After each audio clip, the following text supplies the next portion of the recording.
Hello and welcome to Pathways, where you are invited to join me for a visit with leaders in personal development and cultural evolution. This is your host, Paul O'Brien. Have you ever had a near-death experience?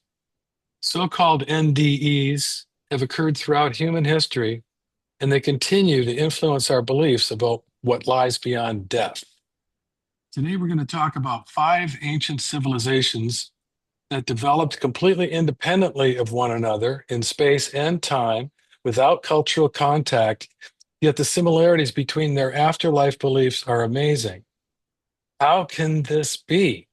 Our guest today has explored the ancient afterlife beliefs of five totally unrelated world's religions, as well as all the major religions in a separate work of his, and he's going to share with us the metaphysical implications of his discoveries, including what an actual afterlife might look like based on cross cultural similarities.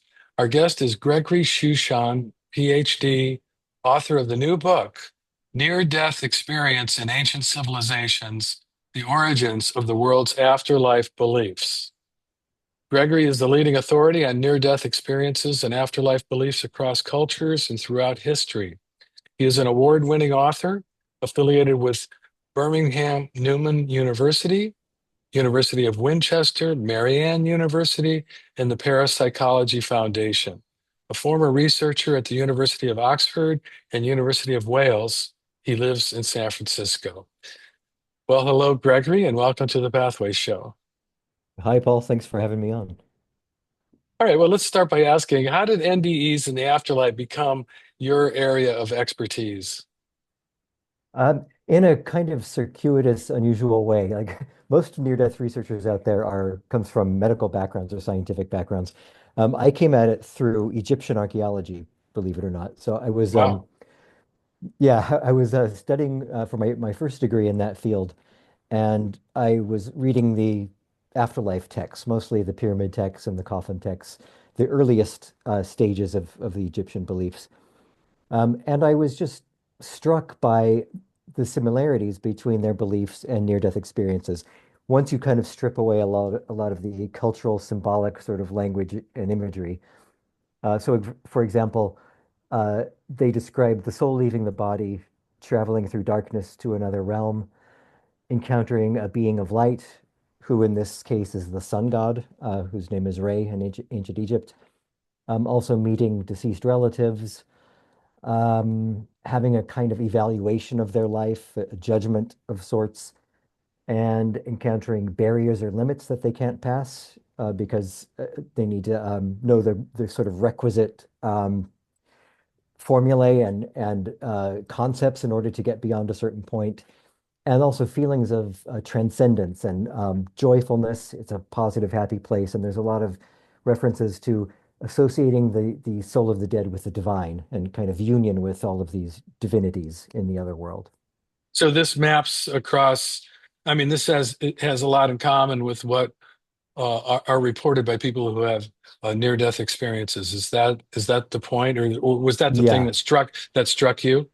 yeah, that's exactly it. And so I started thinking, from Egypt, even though they were so preoccupied with death and the afterlife, they didn't have any context in their writings to write about them. So there's no like personal reports. So I thought I wanted to look at the beliefs in afterlife between Egypt, ancient Sumer, in Mesopotamia, and then pre-Buddhist China, Vedic India, which is sort of the pre-Hindu, the foundational religion of India, and then all the way over in Mesoamerica, the Maya and the Aztec, just with the idea of, if there are different types of afterlife beliefs in all of these cultures would bear the same kinds of similarities that Egyptian afterlife beliefs did to NDEs, then could we, come up with this kind of broader theory that different cultures around the world were basing their afterlife beliefs on these experiences. And that's exactly what I found. These sort of around nine elements of the kinds I described seem to just be superimposed almost on each one of these cultures. Which is amazing considering how these cultures could not cross-pollinate. They were Right. far removed in space as well as in time in some cases, and they were all ancient early civilizations, pre pre-Buddhist, pre-Christian, I suppose. Hmm. Yeah, So absolutely. that's pretty amazing. But what is your goal? And what are you trying to prove?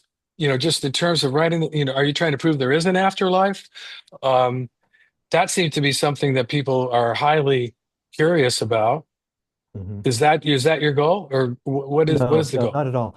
The goal is really to this is going to sound almost as grandiose as saying I'm proving the afterlife, but it's really to correct the course of the history of religions and anthropological studies of religions, and basically our whole understanding of the way human religiosity originated. Not just the afterlife, because when you start thinking about all these different people are encountering these beings of light. So did those beings of light and near-death experiences give rise to our beliefs and our conceptions about gods? Or Because angels? Or yeah, yeah, because in each of these societies, as well as in contemporary near-death experiences, people describe that being of light in terms of their own cultural situation. So a right? Christian will come back and say they saw Jesus, and a Buddhist will say they saw the Buddha, and so on. So, really, what I'm trying to do is this whole idea. I mean, to some people, it might seem, oh, yeah, of course, that seems obvious. People have these experiences, they change their beliefs, and that leads to new afterlife beliefs in the society. But that hasn't really been explored very much, believe it or not, in, kind of academic study of religions. But Right, then right. there's a kind of, sorry, go ahead. Well, I was just going to say, throughout history, like you said, the Egyptians didn't record personal depictions of what happened in a near-death experience. So there's like these ancient civilizations don't really offer clear data about or clear reporting about the personal experiences on that level. So that's what did that leave you with? Well, some do. That was actually exactly what I expected. I didn't know I would find actual examples of near-death experiences in the ancient world. So, of all of the civilizations I mentioned, it was only Egypt that didn't have them, but they nevertheless had them embedded in their afterlife beliefs, as I Right. argued. But yeah, I found from ancient Sumer, you've probably heard of the Epic of Gilgamesh. It's the famous Yeah. Mesopotamian epic where the flood myth originated and things like that. There's a precursor to that where the king is called Bilgamesh. That was his Sumerian name. And there's a chapter that was kind of deleted from the final cut. And it's called The Death of Bilgamesh. And it talks about he's on his deathbed. This is, by the way, a historical king. This is really an individual who lived. Um, and the text talks about him lying there on his deathbed. His soul leaves his body. He goes to another world and he meets the sun god Utu, very similar to what I was saying with the Egyptian afterlife beliefs, but this is described as an actual event happening to a particular individual. And he also has, he goes through this. The different gods review his life and kind of assess what his life was like on Earth and what his deeds were. And in reward for his positive deeds, they made him a judge in the afterlife. And so then he went back to his body and prepared his tomb and his grave. So we've got these, you know, very clear near-death experience like elements, but then expressed in this Sumerian sort of way. And then I found, documentary accounts in China where they were actually lodged in the official government Bureau of Records. And this is going back to, around 750 BCE. So pretty early stuff. And then Yeah. totally unconnected, like you said, there's an Aztec example from the 1520s, 1540s, something like that. Um, and So in one of the India, yeah. there are also there's magical kind of shamanistic texts from India that describe bringing souls back from the other world who are having NDEs. So that kind of attests to their knowledge of the phenomenon. And so you're at least taking the position that whatever their nature, NDEs are part of the human experience. Exactly. Yeah. Yeah. Okay. And I'm open to what their nature is, but I don't feel like I'm have the evidence or even the scientific qualification to say it categorically. I don't think anybody does at this point. So there was an interesting thing that you said in your book that I'd like to ask you about because it made it seem like the NDEs depend upon a certain development of the brain, cognitive fluidity, you call it, necessary for complex abstract thought. Well, tease that out for me. What's the relationship? Because you Yeah, said, okay, that's this is you said the main migrations out of Africa are believed to have occurred around 75 to 85,000 years ago. some 40,000 years before the evolutionary mind-brain development of cognitive fluidity. Mm. Yeah, that was actually I was critiquing the kinds of theories that say afterlife beliefs just all stem from the brain and that there's no experiential source behind them. I see. Yeah, Uh-huh. so but no, from my way of thinking, I don't have any problem with the idea that, pre-literate humans of, going back to the very beginning of humanity might have been having these kinds of experiences Right. because everybody around the world and throughout recorded history does. So it makes sense that before recorded history they would be having them as I well. wonder if animals have these kind of experiences. Absolutely. Well, in the Rig Veda, there's actually the earliest Indian religious ritual text. There's a description of the near-death experience of a horse, which is pretty amazing. And the Wow. idea is that, this horse, whoever the text is addressing, that person is going to be reunited with their horse in the next world. And the evidence, the proof of it is the story of this horse's near-death experience, showing that they will also their soul will leave their body and travel to that other world. I'm getting back to a central question here about the relationship between NDEs and the beliefs in an afterlife. And I think you're just pointing out that they have so much commonality that Mhm. that they're very likely interrelated. Right, exactly. And in fact, in another one of my books called Near-Death Experience in Indigenous Religions, I looked at Native American, Polynesian, Melanesian, and African beliefs in, small scale societies, not these large civilizations. And I came across, especially in Native America and Polynesia, something like 75 accounts of NDEs, and more than half of them were associated with people saying, we know about the afterlife because so and so, a particular historical individual, died, came back to life, and told us what he saw there. So really, it's uncontroversial when we start listening to what the people in these different societies are actually telling us. Right. And the only argument against it is to say, no, they're lying, they don't know what they're talking about or whatever. So I think, the kind of um, the respectful kind of I don't know, mutual relativistic ethnographic respect that to have for other people and their cultures and beliefs really I think should show us the way. We should believe what our sources are telling us, in other words. So, if you don't mind me asking you a personal question, Sure. were you brought up in any particular religious tradition yourself? I was not, no. It's I was brought up among, well, I guess with exposure to various religious traditions. Hmm. My mom was of the generation of, psychedelics and Hare Krishna and all this kind of stuff.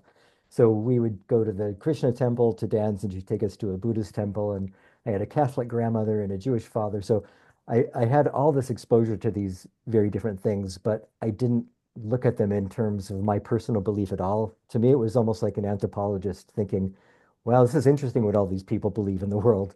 So in a way, I was Right. I was primed to do this kind of work. Right. Yeah. Okay. Um, so what is your personal predilection towards the concept of an afterlife? I mean, do you wish there would be an afterlife? Is this something that you'd like to believe in? Um, Not necessarily. I wouldn't really even put it that way. I'm curious about it, obviously, or I wouldn't have spent all this time on this research because, as you said, I mean, as kind of as much as I adopt the scholarly methods and everything, it's also a personal thing. You can't help but think and write about this stuff on a personal level. But as far as Right. hope, yeah, I'm not sure it's a hope that I have. I kind of feel like at this point it's just a wait and see what happens. It'll be really interesting kind of perspective. Well, that is a very laid back attitude. You know, most people care about the answer a lot more than that. Because what's the alternative? That life is meaningless? Or what are there other alternatives from your point of view? Yeah, I mean, I do think that if there is an afterlife, I don't look at it as something regulated by some kind of external deities that are controlling the system of how the world and nature and the cosmos works. I just think of it as a natural process that we don't understand yet. So Right. um, when we die, our consciousness would survive just in the same way that when we're born, our consciousness emerges. So I Hmm. just think it's if it does happen, it's something that we just haven't been able to put our finger on yet. So and because of that, I think that there's also it's possible that there's a real diversity of afterlives out there that Wow. each person Wow. who dies is going to experience in a different way. Hmm. I think the near-death experience gives us a hint about the types of experience we're going to have. We're going to leave the body, or we're going to probably go into darkness, meet relatives and a being of light. But the darkness or the transition from this world to the next world will be different depending on who we are. The being of light will be different. Obviously, the relatives will be different. Because even among contemporary Western near-death experiences, there's quite a lot of diversity. Oh, And for and sure. that's comes out even more when you start looking at them cross-culturally. Just to give one interesting example, the idea of coming back to the body when you're in the other world, and the being of light or the relative or whoever says to you, it's not your time to die. You need to go back to your body for the particular reason, fill in the blank. In the examples we're most familiar with in the West, it's things like you need to go back and care for your children. Your people need you. Sometimes it's you need to go back and tell people about what it's like in the other world and tell people that the soul doesn't die, that you're going to live on. But then in other societies, like in India and a couple of other examples in China, it's a case of mistaken identity, the reason that you're sent back to your body. So they will say to me, we got the wrong Gregory Shushan. We want the one who lives in upstate New York. Go back to your body. So I'd wake up in my body, and this person who just happens to share my name, that person will actually die for good, and I So will have had an NDE. it's like a clerical error, right? Exactly, exactly. And so, I mean, the idea of being sent back to the body, the return, that's all the same. But the reason for it is obviously uh, culturally manifesting for whatever reason. Now, you make the statement in your book that negative NDEs are known to occur, although they are quite rare and not cross-culturally consistent. Can Mhm. you give me an example of a negative? What's a negative NDE? Is that like a nightmare? Yeah, I mean, it's interesting because they don't seem to have the same consistency as the type of near-death experience we're used to. They don't generally have like a set of similarities that you could look at from one to another. Hmm. Occasionally there are examples where they are the same as a regular one, but the individual experiences it in a scared way, a frightened way. So entering the tunnel is frightening. The being of light is oppressive and judgmental. Um, but those are pretty rare. Usually they don't have the kind of cognitive clarity, really, and the kind of transformational effects that regular NDEs have. They're often kind of shadowy things, like people will say they felt they were in darkness and there was somebody trying to pull them down or drag them down. So to me, I'm not sure if it's even the same kind of experience, if they're really even comparable. Have you ever thought about doing some research on the psychological mentality of people that report NDEs? Maybe I there's mean, certain personality types. Maybe there's certain, personality disorders. Who knows? yeah, there have been studies on that actually in the Journal of Near-Death Studies, which, by the way, if people are interested in this subject, most of that journal's entire history, going back to 1978 or whatever it is available freely online if you Google it, and it's a real treasure trove of studies in this area. Uh, but in that journal, there have been quite a few articles trying to figure out if people of, as you said, a certain psychological type or certain religious beliefs or anything about their background can determine whether people are going to have an NDE or not. And that just does not seem to be the case for whatever reason. But it's equally mysterious why only something like 15% of people who come close to death report them. What's happening with the other 85%? I think it's a high percentage of Pisces personally, but Really? just the theory. No, just kidding. I'm not an astrologer. Okay. Um, what about other kinds of afterlife experiences that we hear about, like a psychic mediumship, or children Uh, with reincarnation memories, or Mozart comes back and, writes an opera. Yeah. I actually, my third book, which is called The Next World: Extraordinary Experiences of the Afterlife, I do look a little bit on at mediumship, going back to 19th century psychical research.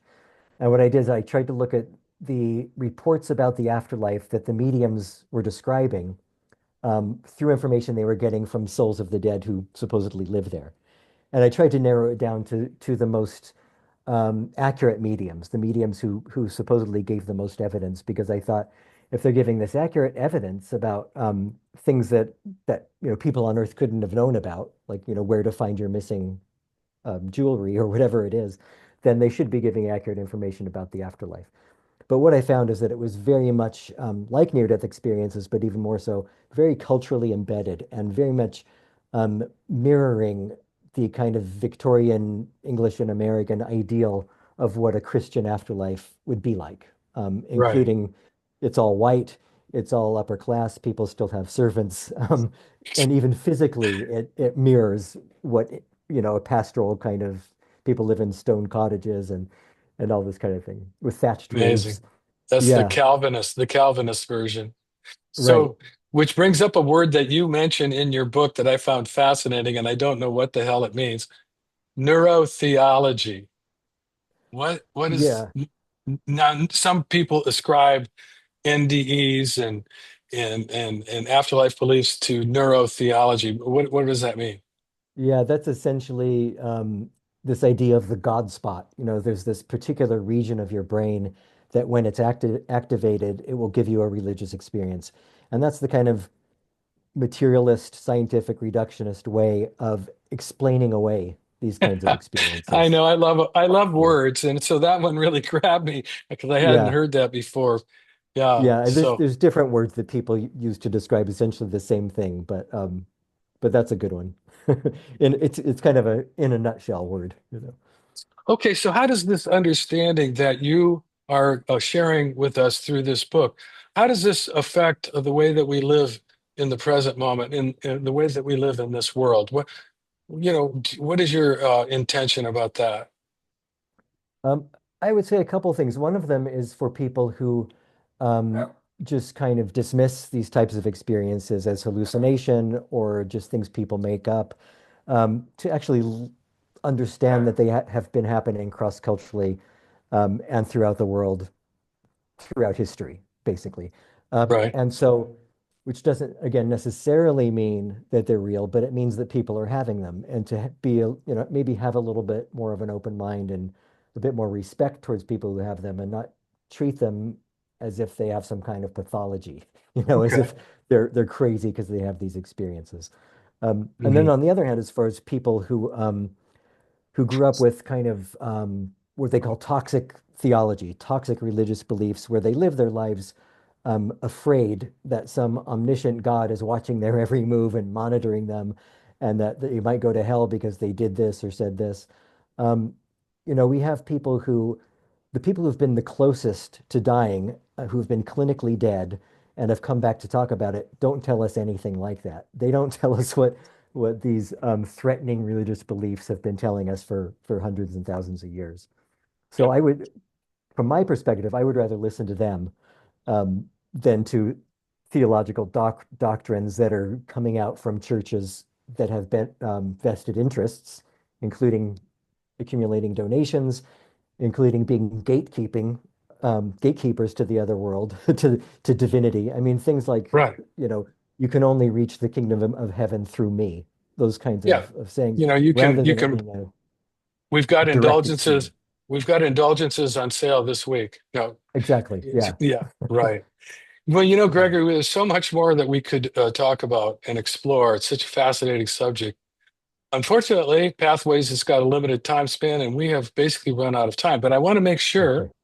that we tell our listeners about your website, which Okay. is www.gregoryshushan.com. Shushan, Shushan, all one word, gregoryshushan.com. And I encourage people to go there and check out your work and figure out how to buy your book. It's fascinating. And thanks again for being on the show. Great. Thank you very much. I'm on all the social media too under my own name, so I'm easy to find. Okay, awesome. Sure. And for Great. those that may have tuned into Pathways late, this is your host, Paul O'Brien, author of Intuitive Intelligence, a book that shares the theme of pathways, which is personal and cultural evolution. Now, don't worry, you can play and or share this interview whenever you want via the internet or as a free podcast, and I'll tell you how in a minute. Today, we've been visiting with Gregory Shushan, author of Near-Death Experience in Ancient Civilizations, The Origins of the World's Afterlife Beliefs. I want to say a heartfelt thank you to all of our listeners for tuning in to Pathways, which is broadcast and streamed on the internet at www.kboo.fm on Sunday mornings at 8:30 a.m. USA Pacific Time. And you can always listen to the podcast version of today's show for free at divination.com. That's spelled DIVI nation.com, as well as Paulo's YouTube channel and other free podcast servers. Feel free to forward a link to this show for others. So this is Paulo bidding you adieu and reminding you to tell your friends about Pathways Podcast. And thanks again to Gregory Shushan and to all of you listeners for tuning in and being a part of the Pathways conversation.